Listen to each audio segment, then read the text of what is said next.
I'm so happy to meet all of you again. And I thought, let me teach this chapter as an introductory through a board presentation, and later we would start with the PPT presentation. So today we are going to start a new chapter that's called controlling. Controlling is the last chapter in our first textbook. So when we complete this chapter controlling, we finish our first half of the syllabus in business studies. So that is the reason I thought, let me do a board presentation, and I've tried maximum to write less on the board. Reason because with these few terminologies you will be able to understand this particular chapter. So that is the main motive of putting points on the board, and later you will see the PPT presentation for the same teachings. So this chapter has meaning, it has features, it has importance of controlling, demerits of controlling, and it has controlling process. It is a small chapter, but there are important elements in this particular chapter. Now there are many students who have asked me, ma'am, what is the meaning of actual performance, ma'am? What is the meaning of standard performance? So I was just thinking, if you know the terminologies in this particular board, whatever is written on this board, if you know the terminologies, the entire chapter is going to be very, very simple for you to understand. Okay, so let's not waste much of our time. Let's start off with the explanation. Now controlling is chapter 8 in your first half of the syllabus, and it is the function of management. So if you actually see in the first chapter where I have actually taught you the star diagram, okay, we have planning, which we have completed. Planning helps to decide what you have to do, when you have to do, how you have to put the plan. Okay, organize helps you to organize your resources effectively and efficiently. Staffing helps you to recruit people, select people, train people. Directing helps you to ensure that the managers are directing the employees so that whatever is being planned can be achieved. Now from planning to staff to directing, it is one entire element. It's a continuous process, but nothing cannot get completed without controlling. That means whatever plans you have put into execution, whatever staffing of employees you have done, whatever organizing of resources you have done, everything completes with the function called controlling. So that is the reason I thought, let me do a board presentation, because controlling is the final function of your let's say your management. And after controlling you have budgeting, reporting, and all that you would learn later on in your subject called principles of management. But now controlling is the final management function. Now what is the meaning of controlling? All of you know, if you Google on the internet, you would see controlling shows a person controlling the other people, like a puppet doll, you are controlling people. But here in an organization, it shows how effectively and efficiently you're making use of resources and you're utilizing the employees. How exactly are you checking their performance is what is controlling. Okay, so it is the essence of management. Essence of management, they'll ask you what's the essence of management. Controlling is the essence of management. It would be asked for a 1 marker. So the next one is, I told you, it's the activities which you have laid out in the chapter planning, and then you have carried out through organizing, staffing, directing, but you are ensuring that you are putting all those activities into plan and you're putting it into action through the chapter called controlling. How exactly are you going to measure the performance of whatever plans you laid is what you will learn in the chapter called controlling. Now, what is controlling? It is, again, this is the meaning. Activities performed as per the plans effectively, efficiently. It is a continuous process, just like how we have learned planning, organizing, staffing, and directing. You know the sentence by now many a times.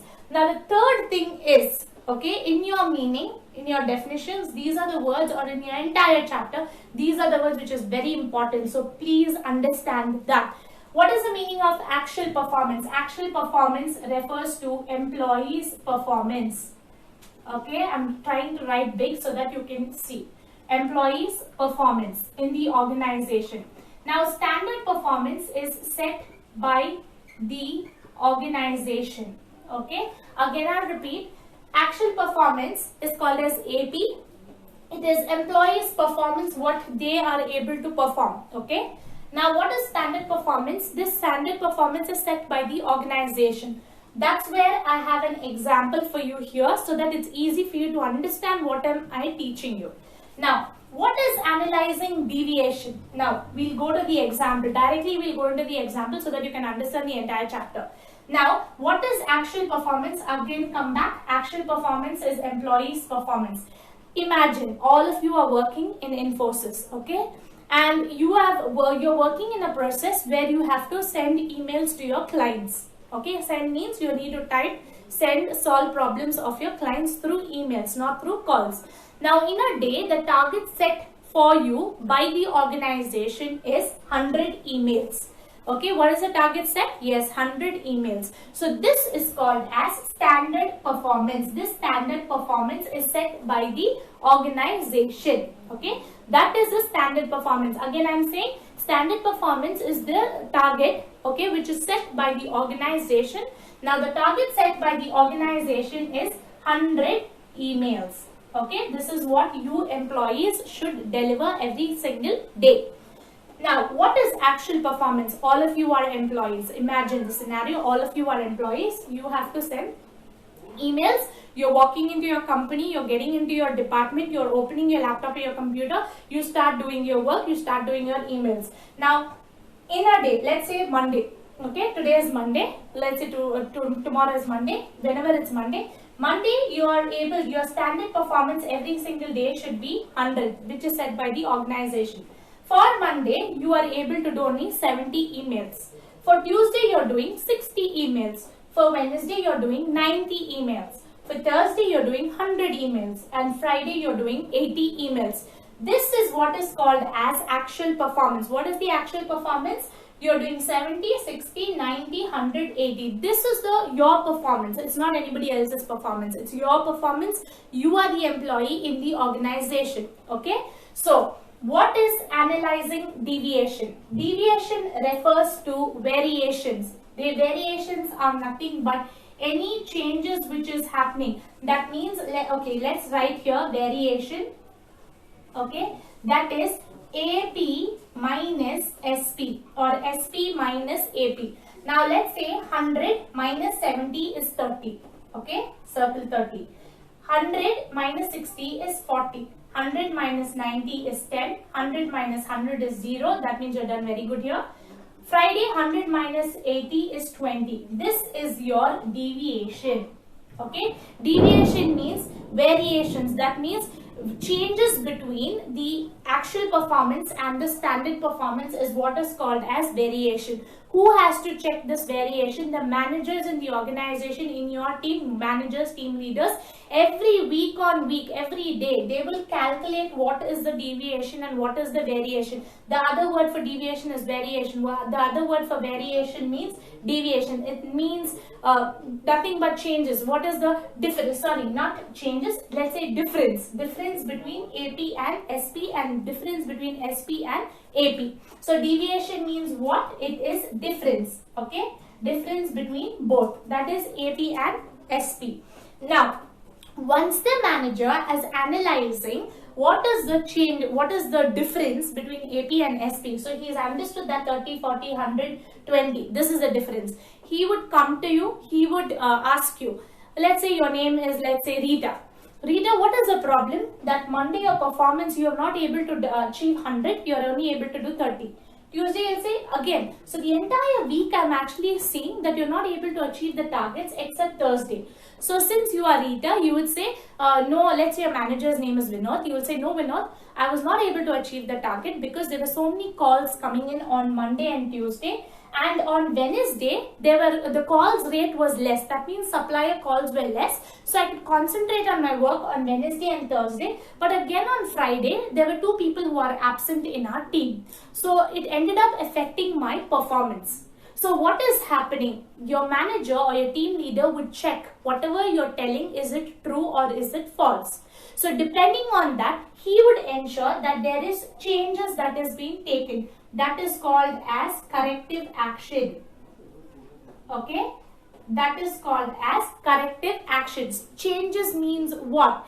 He would listen to your problems, he would listen to employees' problems, depending on whatever problems the employees are facing. Depending on that, he would do certain changes. Example, what? If there are people that are leaving the organization and going, he'll bring in new employees into the organization so that the entire team can get help. If he feels that the emails are too burdenizing and every email is taking a lot of time, what he would feel? He would feel that we have to reduce the SP. That is, instead of 100, make it 90. If he feels that the employee is incapable, he'll ensure that extra training is being given to the employee. That is what is called as corrective actions will be taken by the management, so that AP should be equal to SP. That means this is how they measure. When it comes to controlling process, again I would teach you this, but if you are able to understand this, it's very good. In an organization, how do they check performance? AP, actual performance, if it is greater than SP, that means if it's greater than 100, you are Rita, every single day you're doing 150 emails, 120 emails, 130 emails, that means the standard performance is 100. You are doing even greater than 100, that means the entire team is in positive green. The entire team is doing excellently wonderful. If AP, that is actual performance, if it is less than SP, that is standard performance, that means the team is doing really bad. It would become negative. That means the team would go into red. Okay, that means the team needs help. So here, what do you think? Whether the team is in red, green, or whether the team is equal in amber, orange color? It is in red. Why? Because as an employee, you're not able to meet the targets. Understood? So that is the reason the management will check what is the problem, and depending on the problem, they will ensure that AP should be equal to SP. That means the deviation will become 0. So in an organization, why is controlling very important? The reason, because it's the final function of management, where planning, organizing, directing and all, you are only talking about doing this, doing that, hiring employees, getting material, finding resources, all this. But when it comes to controlling, you are really checking and you're evaluating the performance of the employees after all these functions. That is the reason controlling is a very small chapter and a very important chapter. Okay, now let's move on into the features. So before we can start with the features of controlling, let's look into the PPT for the meaning of controlling. So this is, as I've already told you, the main important function of management. It starts with planning and it ends with control. So what is the meaning of the terminology called control? The word control, controlling, comes from the word called control. So control means that a person is dominant, governing, he is mastering over the things that he is doing, ruling, commanding, authority, orders, gives orders. All these are the words which you can use for control. So who you can see in that person, in that character called control, is nobody. That it's just your manager who you can see him controlling things all around, or your lecturers or your teachers also, or even your parents who control things around in the house. So if you actually look at the picture, it shows that the assigned tasks have to be performed, okay, on time, for which the managers are checking with the employees so that the tasks are being performed and the performance has also been achieved. So this is a mind map. The marks are not here, but as I teach you the topic, I will tell you what's the allotted marks. So today we've covered with the meaning and the brief introduction, and then the features of controlling. That's what I'm going to teach you now. So the definition of managerial control will come for a 1 marker. So please ensure it will come for a 1 marker or a 2 marker. Please ensure that you are going to study this particular definition. Let me write it for you, stating it is a 2 marker. Okay. Yes. Now, according to Snooze and Odell, controlling implies measurement of. If you actually look at the definition, it again comes back to the important terminologies I've actually taught you. So controlling implies measurement and accomplishment. That's nothing but whatever goals have to be accomplishment, for which standards are being set, and towards that standards the performance has been checked. So when they compare the performance to the standards that is being set by the organization, the corrective deviations are to be taken so that the objectives of the employees will match according to the plans that is being set. So Snooze and Odell's picture is I've also uploaded so that you will know who's given this particular definition and who is the particular person. Okay, now the features of controlling is this is a topic which is a 4 marker, and it is an important topic for you all to understand in terms of your marks. Okay, so let me mark it here as a 4 marker. Okay, okay, 4 marker. Please ensure that you are learning this topic. Okay, so what are the features of controlling? It is a managerial function. Managerial function means basically managerial refers to manager. It's a function which has to be performed by the manager to ensure that the performance is being met to the standards. Forward looking is nothing but you are ensuring that you're looking into the future and not into your past.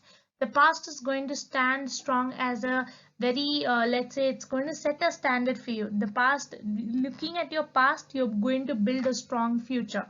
Continuous activities, always remember I've taught you this knack telling that from the meanings only comes the features for the topic. So if you actually look at this continuous activity, I've already taught you. Planning is a continuous activity, directing is a continuous, organizing is a continuous, same as such staffing is a continuous activity, controlling is also a continuous activity. You're not just doing it and you're stopping. You're ensuring to monitor the employee's performance continuously. Control is related to planning. I just told you, you start with planning as the first managerial function and it ends with controlling, where you end up checking the performance set by the organization in the initial. It's the essence of control in is action. It's nothing but it's the main important thing is controlling. Reason because you start with planning. In planning you're laying plans, but in controlling you're really measuring and you're putting things into action. So now let's go into the explanation. First one is managerial function. Control is a managerial function. Why? It is the duty of every manager that he has to check the control or he has to monitor the performance of his employees. It is his duty. So if in case the employee is not performing well, he has to inquire with the employees what reason the employee is not performing well. Then forward looking is nothing but the past is a very good lesson for the managers to learn a lot of things. Okay, whatever mistakes they have learned done, they can learn it from their past. But the future, they have to keep looking towards the future.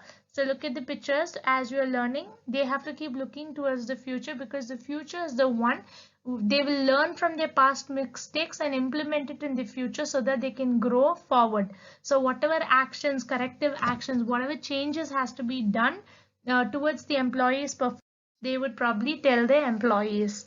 Next is it's a continuous activity. Why? Because it is exercised regularly means you are continuously checking the performance of the employees. You're checking your own performance. You're motivating yourself to move forward.